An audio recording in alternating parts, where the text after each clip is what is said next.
Sartre, lui, va encore plus loin. Pour lui, le regard de l'autre peut devenir une véritable prison.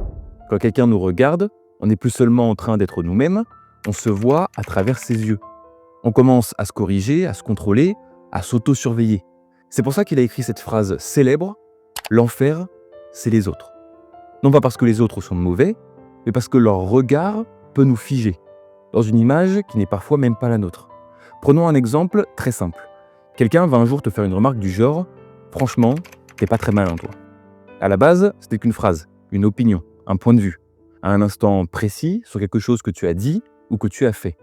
Mais en bon être humain qu'on est, on va avoir tendance à retenir davantage le négatif que le positif. Donc peu à peu, cette remarque, tu commences à l'intégrer. Tu doutes, tu te retiens de parler, tu réfléchis 10 fois avant de donner ton avis. Et sans t'en rendre compte, tu te définis plus par ce que tu es vraiment, mais par le regard que cette personne a posé sur toi. Cette remarque ne te définit pas, cette personne ne connaît absolument rien de toi, elle t'a jugé négativement sur un simple échange, et tu finis par en faire une généralité.